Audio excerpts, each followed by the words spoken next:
This is a big tradition in Lima, Allen County. Bells, brass, and bows by the Lima Symphony Orchestra. And joining us today, music director and conductor with the Lima Symphony, Andrew Crust. And this is a great concert. I mean, people look forward to this tradition of hearing Christmas music. Tradition is the right word. I mean, we try and create an experience in this concert that people can come back to year after year. It's for people of all ages, quite literally, and we just pack it full of things that they know. We want to create that warm and fuzzy, nostalgic Christmas feeling. And, you know, what would the holidays be without music? Right, that is very true.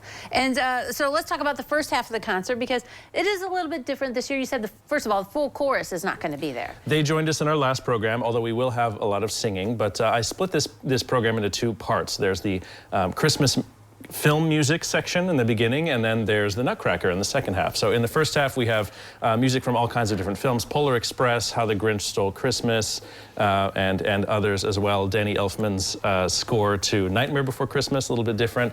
So that's going to just get people in the spirit. And interspersed there, we're going to have kind of a live drawing. We're going to randomly draw seat numbers, and you get to choose what Christmas carol you want to sing along with. So the orchestra will play the carol, and we also have a small part of our chorus there. So the first half is very recognizable, and then the second half is a little more complicated. We've got a large selection from Tchaikovsky's iconic Nutcracker ballet, and we have live dancers, both young children from Lynn's Academy of Dance, which will be great, and a professional dancer based in Columbus, Sarah Webb.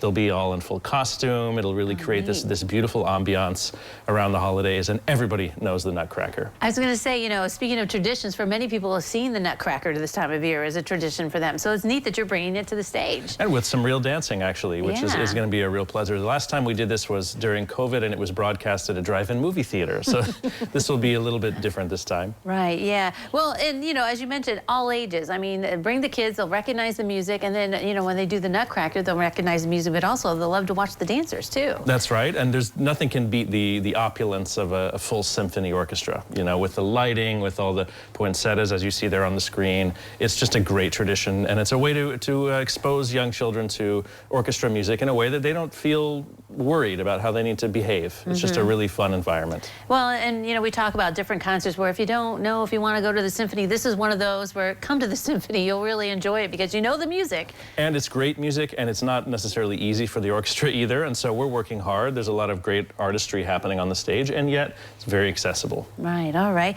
Speaking of kids, also part of this weekend, you'll be at the Lima Public Library for Mornings with Maestro, right? That's right. We do a program at the library on Saturdays when I'm here, and it's usually a small chamber group of maybe 5 players right there in front of the kids. This time is the story of the Nutcracker with a woodwind quintet, and so we'll be going through that story and telling them about it and having the musicians just right there, and it's always a little bit interactive. It's a great way, again, to introduce. We even have little babies there, so bring anybody you want to this program. It's a great education for them.